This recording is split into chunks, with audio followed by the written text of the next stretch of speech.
Bismillahirrahmanirrahim. Assalamualaikum warahmatullahi wabarakatuh. Pemirsa yang dirahmati Allah, marilah kita simak ceramah dari Gus Bahat dengan tema hidup ini tidak perlu rumit, serahkan saja semua pada Allah. Sebelumnya marilah kita bersolawat terlebih dahulu. Allahumma sholli ala Sayyidina Muhammad wa ala ali Sayyidina Muhammad. Selamat menyaksikan. Perempuan juga ketika nyun sewu sudah tidak benar itu ya berat. Makanya ini yang kita harus hati-hati.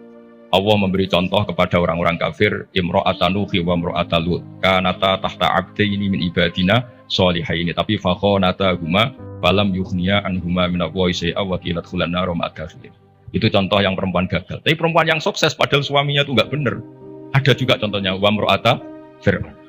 Sehingga di Indonesia alhamdulillah barokahnya Rasulullah sallallahu alaihi wasallam, contoh yang pertama itu hampir jarang terjadi. Yang suaminya soleh, perempuannya tidak solihah itu jarang.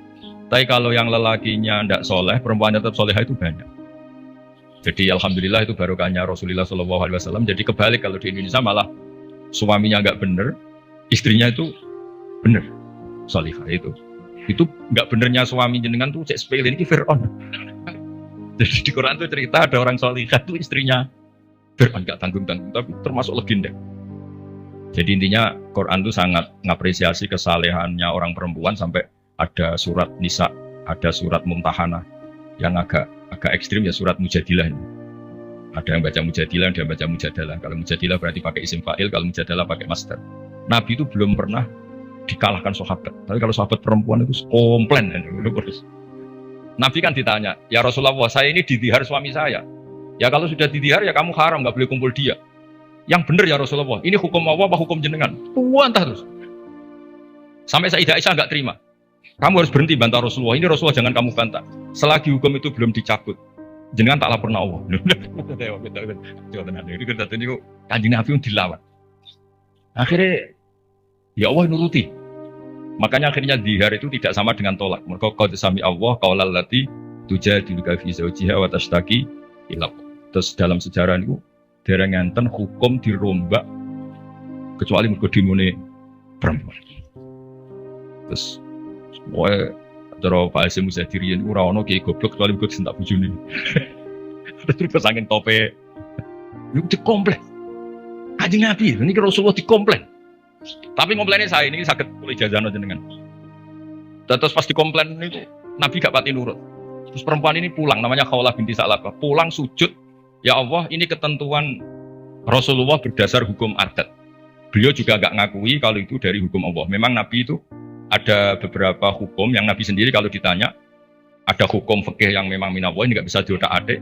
Ada hukum yang dijalankan Nabi karena yang berjalan baru demikian. Ini mah agak jelimet di usul fikih. Yang gak menekuni, saya mohon ini tidak jadi fitnah, memang seperti itu. Jadi misalnya ada hukum-hukum yang kata dalam Islam itu, kebaikan jahiliyah akan diteruskan dalam Islam dan keburukan jahiliyah akan dihentikan. Jadi kalau hukum jahiliyah itu bagus ya diteruskan. Makanya nikahul jahiliyah itu tidak ada yang dibatalkan oleh apa? Islam. Misalnya dua pasangan. Itu semua nikah kan zaman apa? Jahiliyah. Karena nikah itu bagus, ya Islam tidak perlu mentajdid lagi, memperbarui lagi. Nah, dihar itu zaman jahiliyah dianggap pantangan. Karena itu dianggap bagus ya Islam mau menetapkan dihar itu mirip tolak. Tapi yang ini dikomplain sama Khawlah. Komplainnya nggak tanggung-tanggung, dia ke kamar, sholat sebanyak-banyak. Protes hukum ini ya Allah tolong dibatalkan. Ini gue gara-gara kayak perhitungan ini gue, kayak bujone ini gue ganteng sugih. Nah, jadi soal hasil kakek perhitungan. Tapi gak tanggung-tanggung, maturi langsung be pengiran watas taki hilang. Fawahu yasma'u tahawurakuma. Jadi Nabi itu debat. Tapi betul nanti ditamu lanang debat. Itu nanti. Jadi nak ono kiai kalah mbek bojo meneh kiai Kanjeng Nabi pun dilawan. Makanya itu masyhur cerita itu di surat Mujadilah atau Mujadalah. Jadi qaulal lati tujadiluka. Jadi kalau pakai isim fa'il fa huwa mujadilun berhubung muannas fa hiya mujadilatun. Masdarnya mujadalah. Ketika Umar radhiyallahu anhu jadi khalifah, ini Khawlah ini datang di tengah perjalanan yang panas dihentikan Umar. Itu diomongi kira-kira jam 11 sampai setengah 3 meh dhuwur kuntek. Sampai Umar pamit, "Mbah niki kula badhe dhuwurin." Waktune badhe telas. Pengawal Umar gak terima, "Engkau Amiril Mukminin, kenapa berhenti karena orang tua ini?" Terus kata Sayyidina Umar, "Atadrimanil ajus, kamu tahu orang tua ini siapa? Ini Khawlah binti Sa'labah. Sami'aha Allah min fawqi sab'i samawat." Ini orang yang ketika protes didengar Allah dari langit 7. Ayasma'uha Allah wa la yasma'uha Umar. Allah aja mau mendengar, masa Umar tidak mau? Andai kan tidak ada sholat duhur, saya akan dengar sampai dia capek. Jadi sunnahnya kiai kalau istrinya ngomel tolong didengar sampai capek. Karena ijazahnya seperti itu. Tapi syarat perempuannya harus berkualitas kayak Khawlah binti Sa'labah. Jadi kalau protes itu pertama sujud dulu di kamar sampai Allah mendengar. Terus ini cerita-cerita perempuan. Jadi keliru lah kalau Islam kadang dituduh sebagai agama yang meminggirkan perempuan, itu keliru sekali. Karena di Quran saja ada surat Nisa, nggak ada surat Rijal. Ada surat Mumtahanah, ada yang baca Mumtahinah juga. Ada syarat Mujadilah atau Mujadalah. Ini surat-surat jelas bintangnya ini perempuan. Ya, tapi kadang-kadang yang mau coba wamuratuhu hammalatal hatab fi jidilah itu yang ini yang orang-orang gagal ini. Yang itu yang apes itu yang cerita-cerita. Kalau nabung badai cerita sekedik peran perempuan yang paling luar biasa dan dicatat sejarah dan tidak akan dilupakan itu pengetahuan Khadijah Kubro, pengetahuan Sayyidah Khadijah tentang Dalailun Nubuwah, tentang bukti-bukti kenabian. Terus dalam banyak literatur perempuan itu dibahas beberapa kali di Quran. Yang paling masyhur tentu Maryam. Wonten Imro'atu Fir'aun. Nah, sing diceritakno beling padahal bojone saleh niku nggih Imro'atu Nuh dan Imro'atu Lut. Tapi niku mboten usah diceritakno, mergo niku sing perempuan gagal niku. Terus tapi kalau badhe cerita sekedhik Sayyidah Khadijah niku garwane Rasulullah sallallahu alaihi wasallam. Beliau itu sudah baca buku banyak. Di antara yang dibaca niku referensi sing di dokumen pamannya namanya Waraqah bin Naufal. Niku semua alamat kenabian itu ada. Ini ku diantaranya calon nabi. Calon nabi itu pasti akan diperlakukan khusus oleh alam. Ini ku tudhilluhul ghamamah tuti'us sahaib. Sehingga beliau nyuruh pembantunya namanya Maisarah. Maisarah itu nama lelaki. Kalau di Arab Maisarah itu nama apa? Lelaki. Itu dikan ngawal nabi perjalanan teng Syam. Terus semua kriteria kenabian itu ada pada diri Rasulullah Shallallahu Alaihi Wasallam. Singkat cerita akhirnya beliau yakin, terus ngelamar. Terus riyen niku sing nglamar niku Khadijah. Lane Mbah Mun sering guyon niku alamate ulama niku warasatul anbiya niku kudune disenengi wong wedok aja seneng. Dadi disenengi iku gagah.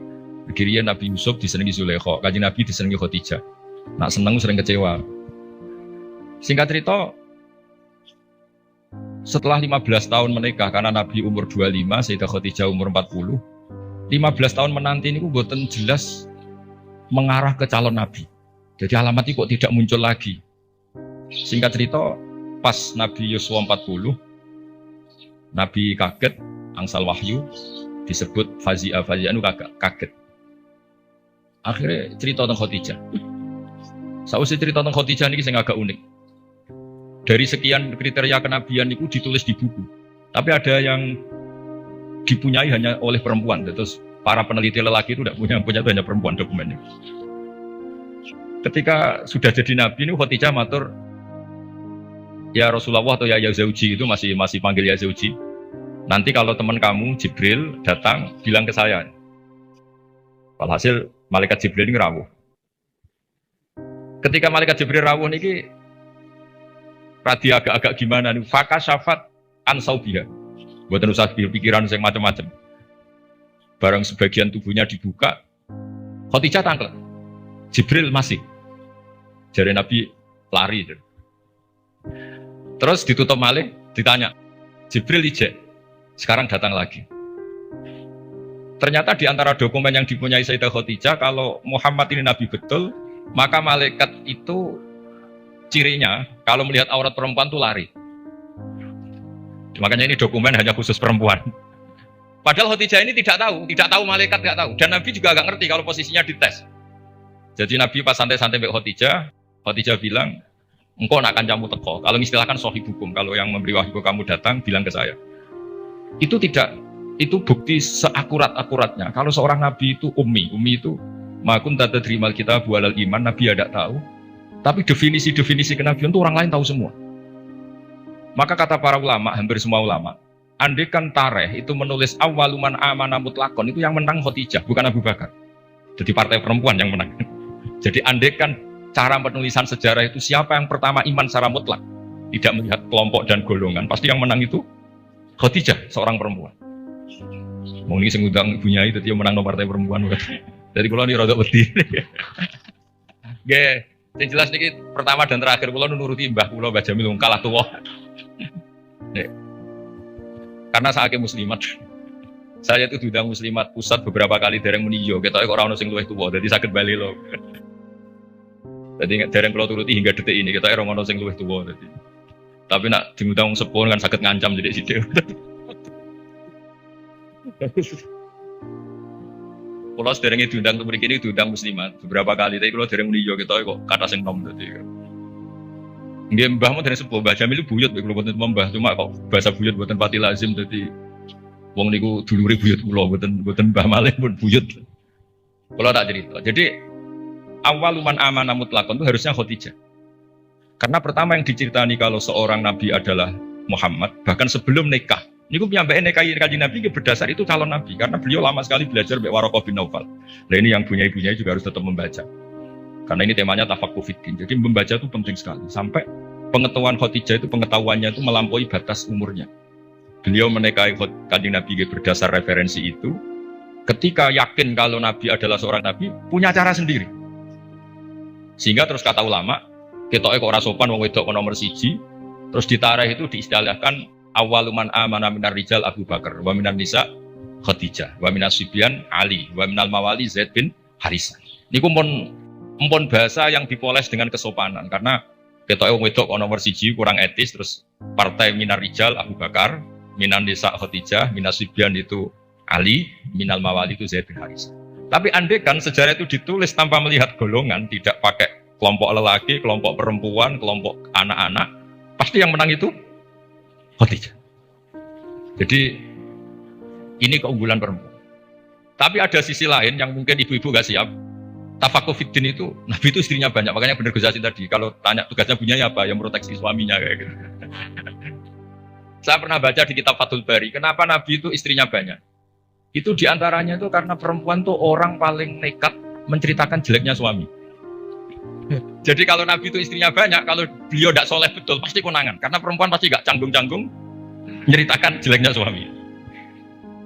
Nah ternyata dari sekian yang pernah dinikahi Nabi, semuanya solihah, semuanya kenangannya baik. Jadi rano sing cerita Nabi nak bunyi turu ngorok ini buatan nanti. Aisyah yang paling cantik, ini sering ngetes Nabi tidur di depannya. Ini Aisyah bukan Saudah, Aisyah. Niku ya Nabi tetap asik sholat. Padahal Aisyah itu istri paling cantik. Ketika Aisyah mengganggu tidur di depannya, Nabi malah ngendikan dari ini ata'abbadu li rabbi, aku mbarno tak sholat. Sampai Sayyidah Aisyah ketika putus asa ngendikan fa'uqaddimu hawahu ala hawaya. Saya mengalahkan selera saya, mendahulukan selera beliau yang ingin sholat. Begitu juga Zainab, cantik. Itu ya punya wiridan-wiridan dari Nabi. Maimunah juga gitu. Jadi itu andekan Nabi itu figur yang hanya sholat di luar, di dalam tidak soleh, pasti ini bocor. Siapa bisa nandingi perempuan? Pasti bocor. Tapi ternyata enggak.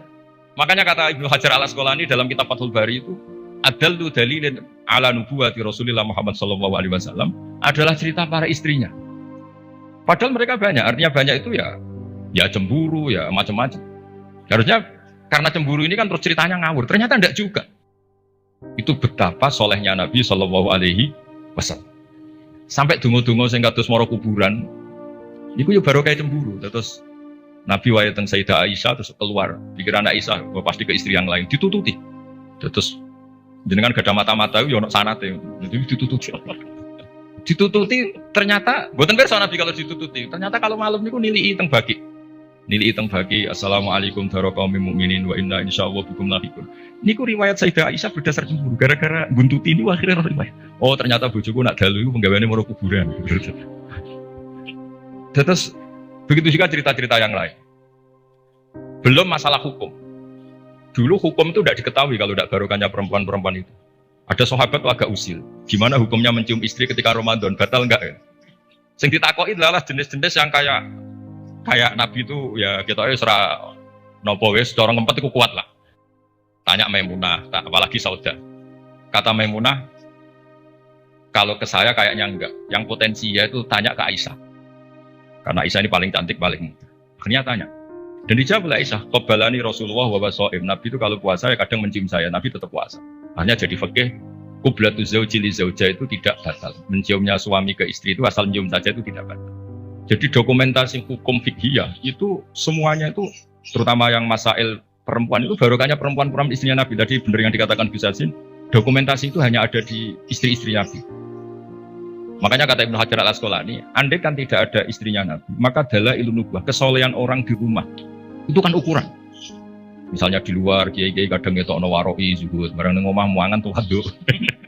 Jebule gayane mangan sithik iku mau jaim jaga image. Ning jopo kadang-kadang maca ala kiai, serwapi jubahan serbanan terus nang omah wis karo kantok ngalor itu. Nabi itu enggak, meskipun di rumah itu ya priayi. Karena Nabi itu istighfa'nya minallah, jadi merasa enggak nyaman itu dengan Allah, jadi beliau itu tetap sopan ketika di rumah. Di luar ya sholat, di rumah ya sholat, di luar ya ingat Allah, di dalam rumah ingat. Itu Nabi kalau mau sholat, itu senangnya bukan main. Itu yang cerita ya istrinya. Jadi Nabi itu kalau banyak masalah, itu keluar masuk nggak tenang. Corong jauh nggak jenuh. Itu ketika ada adzan Nabi alhamdulillah, arifna ya Bilal. Alhamdulillah waktu sholat sudah masuk, arifna ya Bilal. Ayo cepat Bilal datang ke sini, saya ingin istirahat. Itu istrinya tahu bahwa Nabi itu hiburannya tidak dengan istri-istrinya, tapi dengan sholat.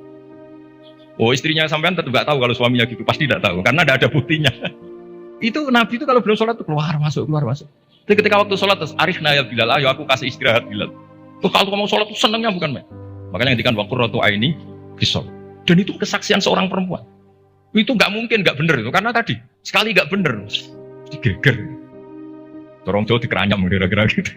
Jadi ini cerita-cerita unik yang mungkin harus dikaji ya karena ini disebut tafaqquh fiddin. Tapi kalau matur nuwun sangat, memang yang terakhir kalau pesan tadi, ibu itu madrasah pertama. Sehingga saya sendiri bisa gini, dia barokahnya ibu. Semua orang lah punya di daerah kami, apalagi di daerah Bunyai ini ada Mbak Jamil, ada semuanya lah. Ada Neng Ulfa, kenangan kita ngaji ya sama ibu. Pasti mulai kecil tuh sama ibu. Anak saya bisa baca Quran tuh ya karena istri saya, karena suang lanang bener Gus Yassin tadi. Fasul Masail jelimet-jelimet, anak irungi salib batak radi ulang. Jadi Fasul Masail gimana hukumnya sholat di Amerika? Puasa di Amerika yang siangnya kadang 19 jam. Gimana hukumnya sholat di bulan? Terus kiblatnya gimana? Apa mengkurep apa gimana? Wah anak era sama Quran di Barno. Nah ibunya kan ngomel. Bar maghrib didusi dicemplung terus pokoknya nang adus nang diulang ngaji. Akhirnya sama Quran. Jadi walhasil itu makanya Imam Syafi'i ngendikan al-madrasatul ula, yang dikatakan madrasah pertama adalah seorang apa? Ibu. Makanya rata-rata anak Indonesia itu benci bapaknya, itu juga didikan ibunya pasti. Terima kasih banyak. Mau ngerasani bapaknya ambek anaknya. Nah, itu yang madrasah agak bener kalau ini yang. Tapi saya pastikan semua putra kiai yang bisa baca Quran itu tidak ada yang barokahnya bapak, mesti barokahnya. Niki Mbah Jamil sering cerita kula niku, pokoke anakku sama mondok Mekah Madinah baru kayak tak ulang. Mergo anak abahe gampang nyepuro. Wong lanang iku mesti mula niku ngoten dilapori anak ra sekolah nih santai jenenge wong lanang. Kan sepurane gede boda bleke gede ra jelas wong lanang niku kan kemungkinane atine gede atau bleke gede. Tapi nek ibu-ibu kan wis ngomel. Dolanan diwamuk didusi son ngaji. Nah, bapak wong lanang ora anak dolanan sowan nang wasi, bal-balan wasi. Sore surup mulai lambi dicopok rusuh ya asik. Wong ibu-ibu kan ndak. Cara cacile anut bapak ibu goblok kabeh aku yakin. Tapi nggih ngoten salah anut ibuke nggih cerewet kabeh lan iki semua tengah-tengah. Tapi yang jelas Quran itu fair ya. Jadi cerita Imro'atan Nuh wa Imro'atan Lut. Tapi juga cerita Imro'atu Fir'aun. Artinya perempuan itu punya sejarah diasuh orang soleh nyuwun sewu gagal meskipun itu jumlahnya tidak banyak. Tapi juga punya sejarah diasuh orang nggak benar jadi perempuan yang luar biasa. Makanya kalau suwun tafaqquh fiddin ini utamanya yang mengkaji Quran lah. Karena Quran itu lengkap-lengkapnya kitab dua. Belum ada kitab suci mulai Zabur, Taurat, Injil selengkap apa? Al-Quran. Jadi kita tidak perlu berpikir kitab suci yang lain karena kita tidak tahu itu muharraf apa enggak. Karena kita Islam, soal yang pengikut yang lain gimana? Tapi ini cerita sampai halal gini ya diceritakan Quran. Cerita wanita yang nyun sewu gagal padahal suaminya soleh, yaitu Imro'atan Nuh sama Imro'at apa? Lut. Tapi juga cerita perempuan tangguh padahal suaminya ini enggak soleh. Bahkan enggak soleh kelas atas Fir'aun. Buatan terima togel, buatan terima dadu, buatan terima narkoba ini ngaku pangeran. Niki sinten? Ewa semono niku nggih bojo solihah. Solihah standar dunia dan akhirat, buatan solihah standar organisasi. Niki solihah legal formal dunia akhirat Allah sing ngakuin. Ini kan luar biasa. Terus yang terakhir kalau cerita kersane untuk barokah Asma binti Abi Bakar. Niku Nabi mau hijrah, andai kan nggak melibatkan perempuan itu tidak bisa. Karena Nabi ini hijrah itu kan sembunyi-sembunyi. Beliau itu sebagai manusia itu butuh makanan. Kalau dikirimkan lelaki itu dicurigai. Ini Asma pura-pura corong Jawa itu angon unta, yang unta ini empun perah, jenis yang susunya banyak. Karena di Arab itu unta itu otomatis juga sumber minuman bergizi. Niku pura-pura angon. Ternyata angonnya itu di kawasan yang dipakai sembunyi Kanjeng Nabi dan siapa? Abu Bakar. Dan jenis wong wedok bener Gus Yasin tadi. Iku abah mangan ta ora, Kanjeng Nabi mangan ta ora, itu yo gowo bekal, digawono daharan, digawono roti macam-macam. Terakhir badhe hijrah ketika bekal ini enggak bisa dibawa Nabi dan Abu Bakar, akhirnya dia kepikiran ini bisanya dibawa unta kalau ditali, dicancang ditali, diikat. Akhirnya Asma niki beliau punya sabuk ya, sabuk dari kain, ikat pinggang dari kain terus disobek jadi dua, yang satu dipakai apa? Mengikat daharan Nabi teng unta supaya nanti jadi bekal di jalan. Makanya Asma punya gelar Datin Nitokon, yang disebut Datin Nitok, perempuan yang bersejarah dalam hijrahnya Rasulullah Shallallahu Alaihi Wasallam. Itu luar biasa. Jadi Nabi di gua sembunyi itu yang nganterin makanan tuh Asma, karena nggak dicurigai karena dia perempuan. Soro pikiran orang Arab, orang wedok bisa apa? Itu perempuan bisa apa? Ternyata yang ngatur makanan, ngatur perjalanan hijrah termasuk bekal ini semuanya Asma binti sinten? Abi Bakar. Jadi tafakuh fiddin, saya mohon punya-ibunya itu Pak Yainya juga cerita lah heroiknya perempuan-perempuan yang luar biasa. Cerita heroik tapi yang ikhlas, jangan cerita heroik ben sing wedok heroik terus sing lanang kongkang-kongkang rokokan. Kadang-kadang kiai nggih ngoten, ngerbunya ini sergem mulang kiai ini biasanya menjago kan ya berkebunnya. Makanya di Indonesia banyak pondok yang pondok putrinya hidup, pondok cowoknya enggak hidup karena kiainya santai, punyanya sing waras. Jadi ribet ya. Jadi memang lanang itu gitu. Kalau sing wedok tenanan, sing lanang itu sing santai. Jadi memang hidup itu tidak pernah sempurna, tapi bagus lah. Gak sempurna itu ya bagus karena jadi tawadhu. Terus walhasil kalau cerita betapa perempuan itu dihormati di Quran. Dan itu detail. Allah kalau cerita perempuan itu detail. Mulai ceritanya tadi detail sekali. Makanya kalau belajar Musnad Ahmad itu diantaranya ada cerita Nisaul Ansor. Jadi ada beberapa juz yang memang hanya cerita tentang perempuan. Mulai komplainnya, misalnya rijalul la tulhim tijarah, itu komplain. Ya Rasulullah, dosanya perempuan apa? Kenapa tidak pernah didiskusikan oleh Quran? Quran itu fihi rijalu yutibuna yatatahharu. Akhirnya dia dituruti oleh pangeran, ono innal muslimina wal muslimat wal mu'minina. Itu komplain. Kalau enggak masuk itu ya komplain. Jadi segawannya komplain. Makanya Pak Kiai harus siap. Kalau tidak komplain namanya enggak perempuan. Mulai dulu itu apa saja dikomplain, ini apa dosa perempuan udah didiskusikan itu. Komplain. Wis pokoknya ngoten niku ya diceritakno mek Quran. Tapi kata Ibnu Hajar Al-Asqalani dalam kitab Fathul Bari tadi, adallu dalilin ala nubuwati Rasulillah sallallahu alaihi wasallam adalah cerita semua istrinya. Biasanya maru itu kan enggak cerita baik, doroh itu orang kalau nikah banyak. Itu biasanya kan ceritanya semrawut. Tapi Nabi itu karena di rumah benar-benar soleh. Hiburannya itu sholat, hiburannya itu religius. Istrinya Nabi itu enggak bisa berbuat apa. Ya memang bersaksi kalau beliau itu seorang Nabi. Itu kalau Aisyah cerita, Nabi kalau dengar adzan itu senangnya bukan main. Sampai bilang ini waktu istirahat saya. Kalau malam itu istilahkan gitu. Dari ini ata'abbadu li rabbi, aku barno, aku tak sholat. Itu kalau sholat yang malam sampai pagi. Dan itu ketika di Aisyah bukan di Saudah. Kalau di Saudah mungkin para papa. Ya semacam Saudah yang mesti wae sholat ketika. Ini di cerita ini cerita Sayyidah Aisyah. Banyak kiai istrinya tidak tanti saja gak tahajud. Tapi nak bojone ayu semangat atau tahajud kan. Ini Sayyidah siapa? Aisyah. Zainab juga gitu. Setelah Rasulullah intaqala ila rafiqil a'la, setelah Rasulullah itu kapundhut, bahasa hadisnya intaqala ila rafiqil a'la. Niku Sayyidah Zainab tuh kalau wiridan di masjid tuh sampai kayak apa?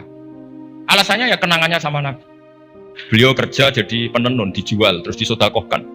Itu ketika ditanya, "Kenapa kamu suka sedekah?" Kata Nabi, "Yang paling cepat nyusul saya itu yang paling sering apa? Sedekah." Jadi semua itu andaikan Nabi jadi figur yang enggak benar di dalam, itu pasti kenangan itu enggak terungkap. Tapi karena figur Nabi itu soleh di luar dan soleh di dalam, sehingga istri sebanyak itu kenangannya semuanya baik.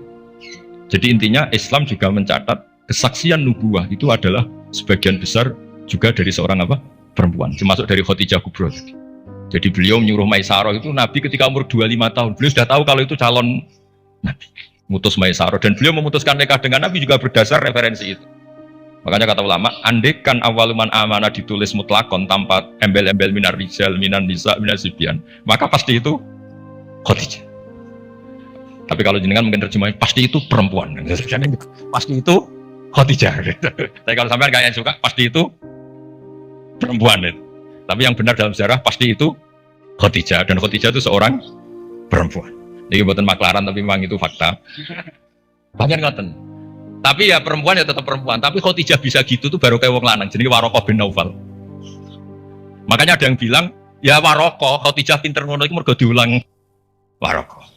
Tapi Warokoh tetap kalah satu. Ketika Nabi jadi Nabi, orang pertama yang diceritain itu Khadijah, bukan Warokoh. Makanya terus ulama debat itu Fasul Masail lah kira-kira itu. Sekolah pokoknya partai Warokoh, monggo ibu-ibu partai sinten Khadijah. Tapi yang didokumentasi secara akhlak kita sebenarnya sopan kabeh disebut awaluman amana minar rijal Abu Bakar wa minan nisa Khadijah wa minas Sibyan Ali wa minal mawali Zaid bin Harisah, supaya semuanya awal. Kayak model sekarang lah, kayak ketua NU itu kan tidak ada wakil. Soalnya kayak sepuh kok wakil gak ngergani kan ketua. Itu juga bagian dari adab. Kan gak etis kan misalnya ketuanya siapa terus wakilnya ternyata Ki Alim sepuh, wakilnya wong alim kok wakil, sepuh kok wakil. Sekarang di struktur organisasi kan semuanya kan ketua. Jadi kayak ya di PBNU, di PP ya semuanya modelnya gitu. Itu termasuk terinspirasi tadi untuk mengukur awaluman amanah supaya semuanya awal disebut awaluman amanah apa? Minar rijal, Abu Bakar wa minan nisa, terus wa minas Sibyan, terus wa minal maut. Ya, ngoten kang kathah. Assalamualaikum warahmatullahi wabarakatuh.